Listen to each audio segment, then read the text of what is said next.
Selamat pagi Pak, selamat pagi teman-teman. Perkenalkan, nama saya Jurlina dengan NIM 0120211035. Prodi D3 Keperawatan. Di sini saya akan menjelaskan tentang penyakit kardiovaskular. Penyakit kardiovaskular adalah penyakit gangguan pada jantung dan pembuluh darah. Karena sistem kardiovaskular sangat vital, maka penyakit kardiovaskular sangat berbahaya bagi kesehatan. Ada banyak macam penyakit kardiovaskular, tetapi yang paling umum dan paling terkenal adalah penyakit jantung dan stroke. Dalam banyak kasus kelainan jantung baru terdeteksi saat terjadi serangan jantung. Berikut beberapa jenis penyakit kardiovaskular yang umum. Etiologi: yang pertama, infeksi virus, bakteri, dan jamur. Yang B, uremia. C, trauma. D, sindrom pasca infak miokard. E, idiopatik. F, sindrom pasca perikardiotomi. G, neoplasma atau penyakit kolagen. 3, manifestasi klinis. A, nyeri dada seperti titis, terutama bila bergerak. Nafas dalam berkurang bila duduk agak membungkuk. B, friction, rak positif. E, C, nyeri dada subdermal, parastermal, menjalar ke bahu atau leher dan lengan kiri. D, distensi vena jugularis. E, hepatomegali. F, edema eksternitas bawah. D, sesak nafas, denyut jantung meningkat. H, denyut jantung lemah atau normal. I, Edwards syndrome. J, ronsen toraks, layangan jantung membesar. K, isoenzim kardio meningkat. 1, pola EKG. ST, selasi pada area yang rusak, strain tanpa diikuti perubahan di area resiprokal.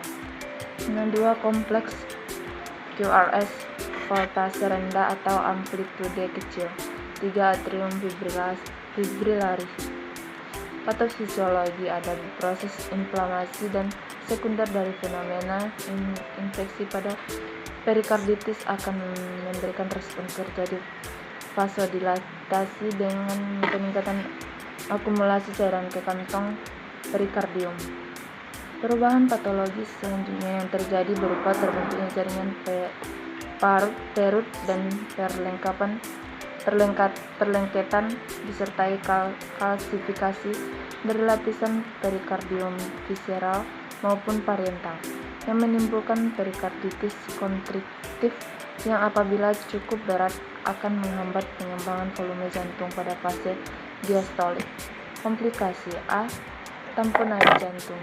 Tamponade jantung adalah keadaan yang mengancam nyawa, di mana ditemukan penekanan pada jantung akibat terjadi pengumpulan cairan darah nanah atau gas di ruangan perikardium, ruangan antara dua selaput pelapis jantung, yang disebabkan karena trauma atau robeknya otot jantung atau karena perembesan cairan efusi. Hal ini dapat menyebabkan jantung tidak dapat memompa darah ke seluruh tubuh secara optimal. D, perikarditis konstriktif. Pada kebanyakan keadaan kontraksi terjadi beberapa bulan atau beberapa tahun sesudah perikarditis mulai. C, aritmi jantung. Contoh-contoh dari atrial tachycardia termasuk atrial fibrillation, atrial flutter, and atrial tachycardia atau PAT. Atrimia ini terjadi karena gangguan listrik di atria dan di AF node, menyebabkan denyut jantung yang cepat, nyeri dada berulang-ulang. Rasa nyeri dapat berubah perasaan dada tertekan pada dada terasa berat, dada terasa seperti diikat di peras, sensasi rasa panas atau dapat berupa rasa sesak. Sekian dari penjelasan dari penyakit kardiovaskular. Terima kasih.